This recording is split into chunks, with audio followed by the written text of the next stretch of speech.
The news day continues here on One News Now. I'm Riza Diaz.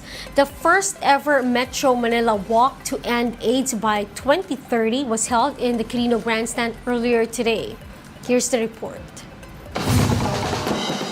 Several groups, advocates, professionals, and students gathered for the first ever Metro Manila A Walk to End AIDS by 2030 on Saturday.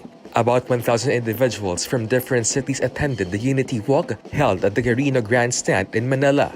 Among the attendees was HIV advocate Kael, who contracted the virus in 2014. It took him 2 years before he was finally able to start treatment. For Kael, the event is important in their fight against HIV-related stigma and discrimination. Isang hamon para sa atin bilang komunidad na maging normal ang pagtingin sa HIV screening. Palakasin natin ang mensahe na ito ay hindi dapat kinakahiya. Sa dami ng mga taong nakilala ko, nakasama ko na nakaranas ng stigma at discrimination, napakahirap mula sa testing, sa treatment, maging sa adherence ng gamot. Sa pulisiya, sa programa, napakahirap. According to the Health Department, the Philippines is among the countries with fastest-growing HIV epidemics in the West Pacific region. In fact, from 2010 to 2012, the number of Filipinos with HIV increased by 418%. Just this year, about 189,000 Filipinos were considered to be people living with HIV. The figure, however, could double to more than 400,000 by 2030. This is why the Health Department pushes for a program that will educate the public about AIDS to prevent the increase of HIV positivity rate in the country. Kulang pa kasi mas marami pa tayong taong gustong lumabas at magpa-test, no? So tuloy lang natin to. Yung mas mahalaga sa atin, no, is ma-make sure na lahat ng magkakaroon ng kaso ma-test sila ng maaga, lahat ng na-diagnose na tuloy-tuloy makakuha ng gamot. For News 5, JC Cosico, we are One News. PhilHealth will continue to expand the coverage of its benefit packages next year. PhilHealth Acting Vice President for Corporate Affairs Group Ray Balenya said that at least 8,000 benefit packages covering medical conditions and surgeries will be expanded by up to 30%.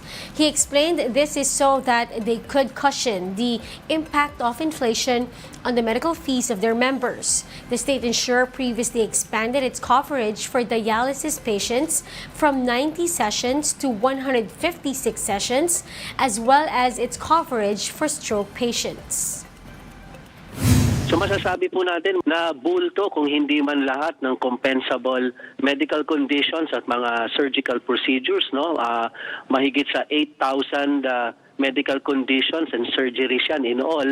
Ang re-reviewin po ng PhilHealth at siyang isa-subject sa pagtataas na mula 10 to 30%. At yan po ay sa susunod na taon na yan. We'll be back with more stories after the break. Keep it here on One News.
You're still watching One News Now. I'm Riza Diaz. Some experts say the country's inflation rate is expected to slow down next year. But economist Winnie Monsod explains that this does not translate to lower prices of goods and services. Here's an excerpt of that interview with Kathy Yang's thought leaders. Let's watch this. Given that we've had an inflation problem post-pandemic, about that gut issue called inflation, or the affordability of goods and services, and how people might live comfortably or maybe even thrive in this case. What is your inflation estimate for next year? Do you think that it might come down to the levels? Of course it has to come down. But at the level at which the Bangko Sentral had wanted it to be, between 2 to 4%. If you say it comes down, the viewers think that the prices will come down. No, the inflation rate will come down because, prices have gone up so high already. The inflation rate inflation rate coming down doesn't mean that prices will go down. It's just that the increase in prices will slow down. That's one thing that we must remember. For the longest time, the targets for inflation have been 2 to 4%. During my time, I thought if we got it down below 10%, this was 1986. If we got it down before, I could die happy. But now it's 2 to 4%. That's the central bank's targets. We're trying to analyze what were the causes of inflation. Everybody said, the president's decree, the president's executive secretary that our rice prices, the executive order of the president imposing a price ceiling, they said that it's because of the war in Ukraine and the oil prices and all. Darn it!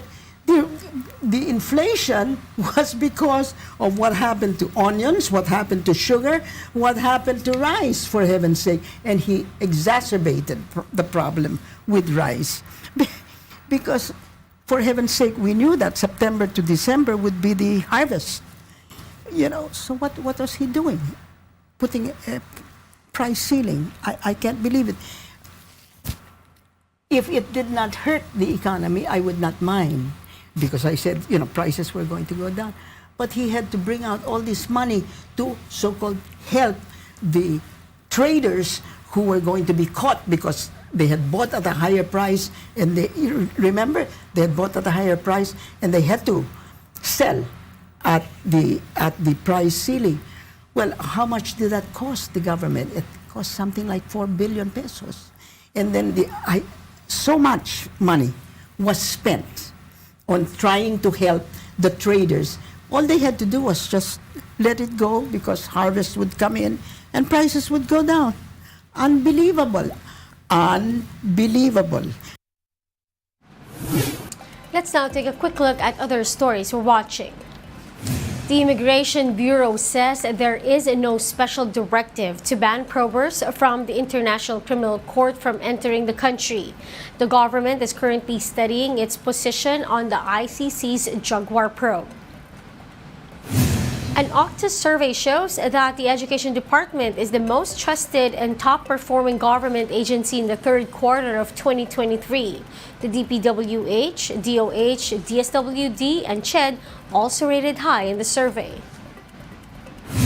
And President Bongbong Marcos led the celebration of Family Day in Malacañang on Saturday. Various booths were set up for his office personnel and their families, including one that provides free medical services. And those are the top stories of the hour. Join us later at 4:30 in the afternoon as we continue to monitor the day's biggest stories. I'm Riza Diaz. We are One News.